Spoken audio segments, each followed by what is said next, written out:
Okay, talking with Ben, as we do once a month in Tokyo. All right, Ben, go right ahead. Tell me more about this. My source is the head of MI6, okay? And he says that they haven't been able to confirm it 100% that George Bush Sr. was shot at Fort Hood. But we do know, from just the media reports that, first of all, the official story is full of holes and contradictions, and they flip-flop many times.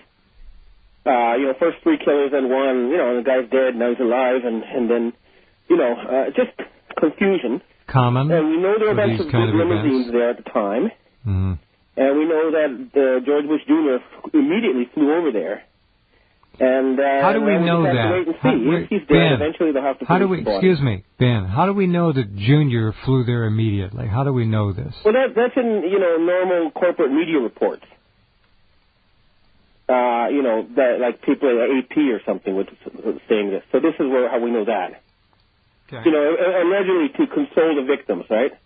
According to those reports. Let me look this up. Go ahead. And there is, like I said, there is a war going on, a financial war, and there is a huge faction in the intelligence community, in the Pentagon, working worldwide in cooperation with the Chinese and the Asians to flush these people out, to get them. So there are a lot of good guys at work, and it's behind the scenes. The Nazis control most, 96% of the English language media, so they keep putting out garbage and nonsense. And if you have any mathematical ability or brains, you can see that what they're saying is not making sense. It's a tissue of lies. Look at the Federal Reserve Board's books, for example, or look at the Baltic Drying Index. That's the cost of shipping. It's 1/10 of what it was a year ago. Okay. All right, we know about the Baltic. Hold on, Ben. The real unemployment rate of over 30%. Yeah. Everything's coming apart. Okay, hold on a second. It is true that Bush Jr. and Laura flew to Fort Hood. The stories are also running around that Bush Sr. was there, and that the Fort Hood shootings were a cover story for the recovery of Chinese currency boxes by the Bush crime gang? I don't believe about the currency boxes story. There's so much crap out there. That's the problem. I mean, the currency boxes just doesn't make sense. There's no way that, and you don't need these boxes. It's not even good fiction. Part of it. Stupid. But again, that I don't get this from that Christopher Story character. I get it from a separate source. All right. Otherwise, I wouldn't be telling you this. I know. Okay, there's a lot. Anyway, the problem we'll is, Ben, there's a lot out there on the internet now. It's so easy to put this kind of stuff out there and have people begin to chase their tails. It happens all the time. Exactly. That's why you have to look for every bit of independent confirmation you can. Now, when you get your information from your sources, you and I both know that you are certainly open to being used for disinformation purposes by people. Sure. And if that happened, the thing is, you got to remember that I was a financial journalist for over 20 years. And for 20 years, people have been trying to get me to write stuff that would manipulate markets in their favor. Mm-hmm. So I do believe I have a very powerful immunity to disinformation. And I do check things carefully. Mm-hmm. But if I have put out disinformation, and I have in the past, I've always issued a correction. Well, you and I have talked about this, and I have, when you've asked, pointed you in directions which have led to some further clarification, and certainly in your view that has led to some of these corrections. That's true. And you're always open-minded, and you're always willing to listen, and that's much to your credit. And the other thing you've got to remember is that as a reporter, or as a journalist, I report what people say. So say if Obama says he's going to invade Iran, I write that Obama says he's going to invade Iran. And if he doesn't invade Iran, it wasn't, what I wrote wasn't wrong. It's just that he said it, but he didn't do it. So if I have sources that I know to be KGB or Mossad or whatever, and they tell me stuff, sometimes I put it out to see what sort of reaction that we get. Well, I understand that. Misinformation. Yeah. it can work. It's a process, and it's an ongoing thing. We're working out a puzzle here, and sometimes your pieces are missing. Well, people do that. They will put out disinformation knowingly to try to pull in some of the culprits behind it and get. I understand that, and there's much more to it, of course. Now, I was in the Philippines recently, and I met with a senior member of the Rothschild family and a representative of the person who said they were a representative of the Chinese government reporting directly to Hu Jintao and Wen Jiabao. Mm-hmm. And they told me in advance what Obama would be doing and how he would get no money in China. And I confirmed, yes, came back empty-handed.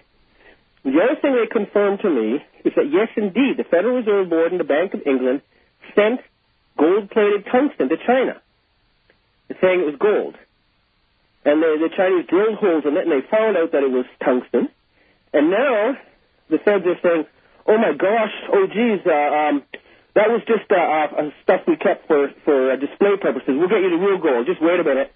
And they're frantically trying to find gold, but nobody's going to sell them gold for their worthless dollars.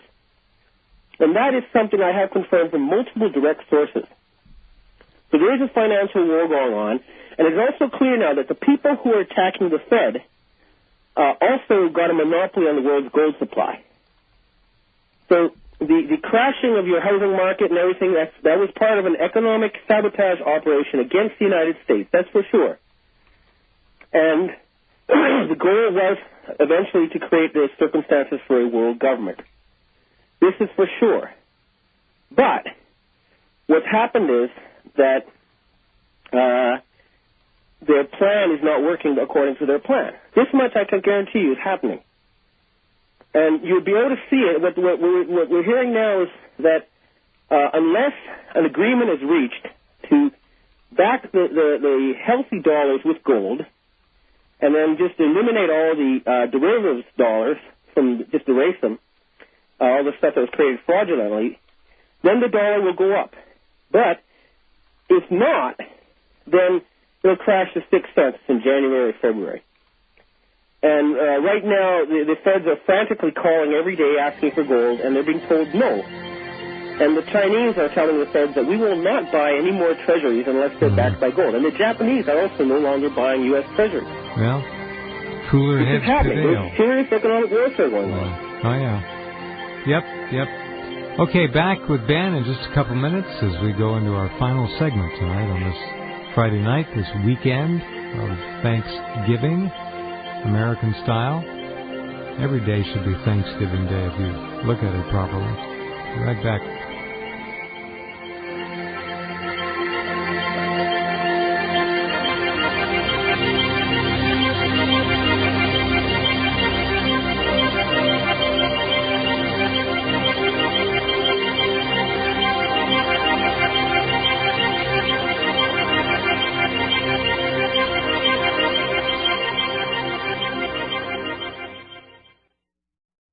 Known worldwide as the most consistently fascinating, informative, and unique program on radio, the Jeff Rense program can be yours to listen to anytime, anywhere, whenever you want to hear it.